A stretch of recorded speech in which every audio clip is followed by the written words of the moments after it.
Lantaran lahir sebagai adik kandung almarhum Rian Hidayat yang sempat diidolakan sebagai bintang sinetron papan atas, Claudia sempat dikejar-kejar oleh produser agar mau main sinetron. Tetapi perempuan kelahiran Jakarta 27 September 74 ini menolak. Saya lihat kakak saya sendiri dulu syuting sinetron itu kayak apa lamanya dan capeknya kayak apa saya pernah lihat, saya tahu lah. Dan yang kedua juga saya tidak mau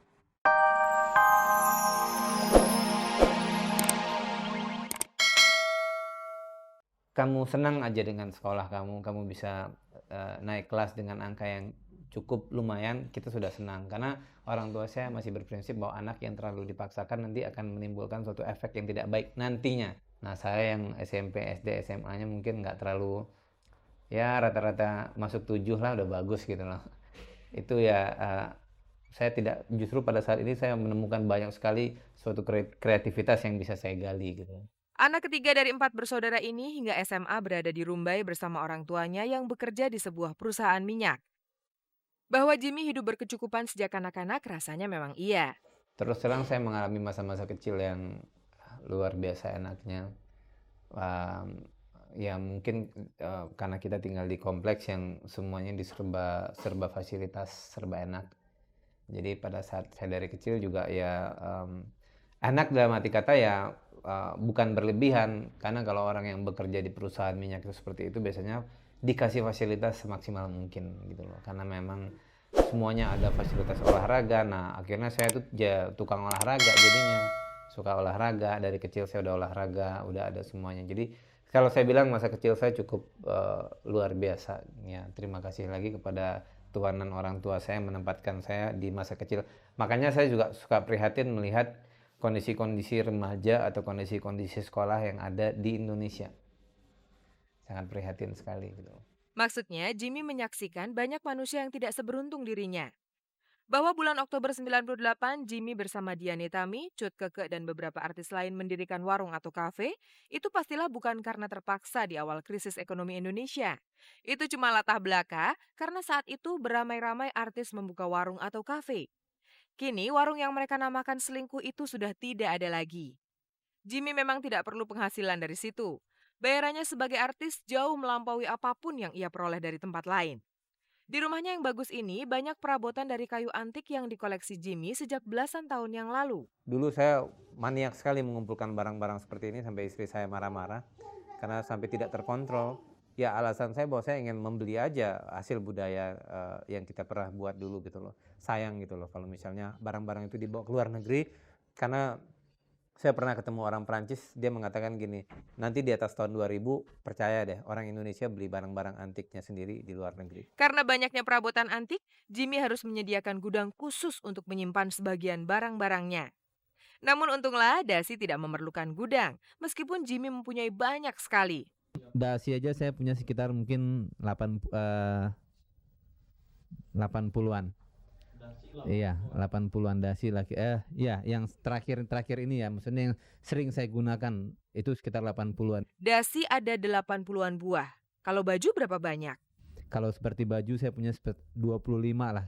Yang sekarang sering saya pakai dengan warna yang hampir sama tapi lain-lain. Mungkin ini kuning muda, ada yang kuning tua, biru muda, abu-abu, putih, krem. Celana juga seperti itu. Ada yang krem seperti ini tidak kotak-kotak.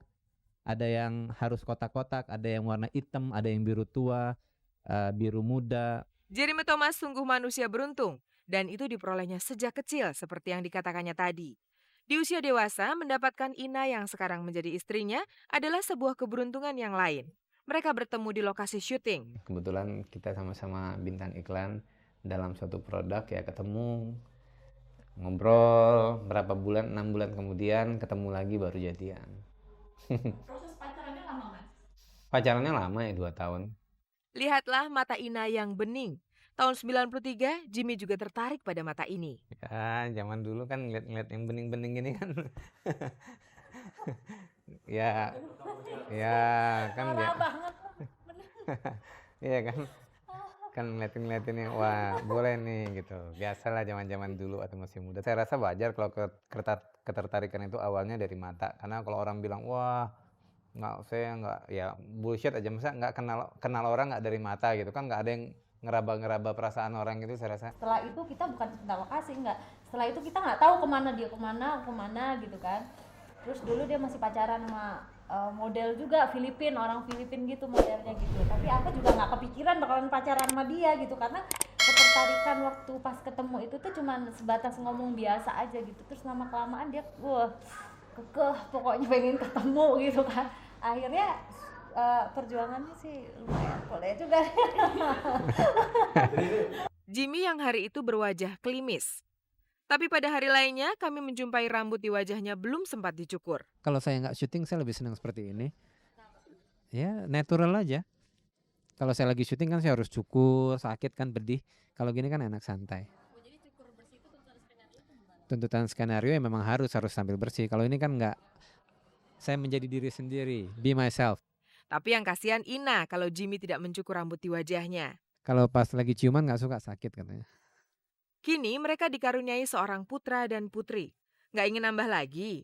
Ya pinginnya sih begitu, cuman kembali lagi saya bilang bahwa saya harus struggle bagaimana membesarkan mereka nanti supaya jadi. Kalau misalnya mau punya anak diikutin ya bisa banyak, 5-6 juga bisa. Cuman nantinya kan ibaratnya ya berat kalau menurut saya. Berat bagaimana supaya kita membuat mereka menjadi orang yang betul-betul punya kualitas gitu. Jimmy tidak percaya banyak anak banyak rezeki. Ia lebih percaya bahwa kualitas seseorang ditentukan oleh pembentukannya sejak kanak-kanak.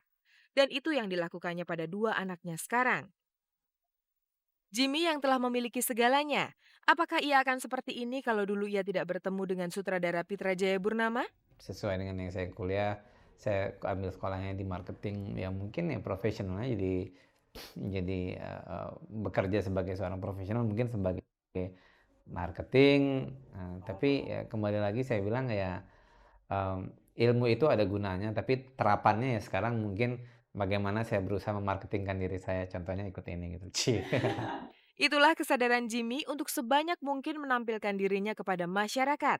Seperti halnya barang dagangan, semakin sering dipromosikan berarti akan semakin diingat orang.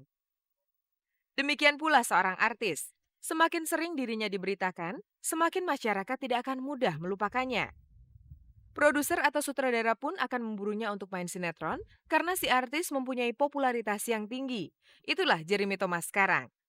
Pemirsa, tentu saja Anda masih bersama kami, Kabar Kabari spesialis menyaji kabar-kabar seputar dunia artis, tokoh, dan hiburan. Almarhum bintang film Rian Hidayat punya adik kandung bernama Claudia. Tapi perempuan yang punya tato di tangan ini tidak mengikuti jejak kakaknya karena ia lebih suka jadi model. Lantaran lahir sebagai adik kandung almarhum Rian Hidayat yang sempat diidolakan sebagai bintang sinetron papan atas, Claudia sempat dikejar-kejar oleh produser agar mau main sinetron. Tetapi perempuan kelahiran Jakarta 27 September 74 ini menolak. Saya lihat kakak saya sendiri dulu syuting sinetron itu kayak apa lamanya dan capeknya kayak apa, saya pernah lihat, saya tahu lah. Dan yang kedua juga saya tidak mau, orang selalu bilang, ayo dong main ini dong kayak kakaknya gitu. Saya nggak mau gitu, saya seorang model gitu. Jangan disamakan dengan kakak saya gitu. Claudia Hidayat yang punya tinggi 170 cm, berat 50 kg, lebih suka menjadi model. Sejak kecil ia sudah genit, suka ikut peragaan busana di kompleks rumahnya, dan gemar dipotret bersama Rian kakaknya yang di kemudian hari dikenal sebagai aktor. Claudia sendiri sudah ikut berbagai show modeling sejak usia 14 tahun saat ia bergabung dengan Soraya Haq Modeling School. Selanjutnya setelah 13 tahun menjadi model, ia meninggalkan catwalk. Namun nyatanya, sampai sekarang ia masih laris untuk pemotretan majalah dan iklan. Tapi untuk sinetron, ia tetap merasa tidak sreg. Segala sesuatunya so dramatic gitu kayaknya yang... Tapi ya mungkin itu memang bukan salah siapa-siapa, itu memang mungkin tuntutan masyarakat. Claudia memang jenis yang tidak suka pada kepura-puraan. Lihat saja, meski dia model ternama, tapi tidak tampil glamor. Gimana pun juga buat saya terbaik adalah jadi diri sendiri gitu. Memang saya orangnya begini ya, pada saat pemotretan mungkin saya lain gitu ya, karena saya di make up dan saya dikasih baju yang bagus, tapi itu kan bukan saya gitu. Saya adalah saya seperti ini gitu, apa adanya. Kalau belakangan ini akhirnya ia menerima tawaran main sinetron Derai-Derai Kehidupan, alasannya karena ia bosan menolak bujuk rayu produser dan sutradara. Selain itu, ia juga ingin membuktikan apakah dugaannya selama ini betul. Ya tapi memang ternyata sampai saat ini tidak cocok dengan apa yang ingin saya lakukan gitu. Nggak apa-apa gitu ya, at least saya sudah coba, dan next time ada tawaran saya bilang gitu, kenapa saya tidak mau. Kecuali, kata lulusan sekolah fotografi di Australia ini, kalau tawaran main itu berupa sinetron mini.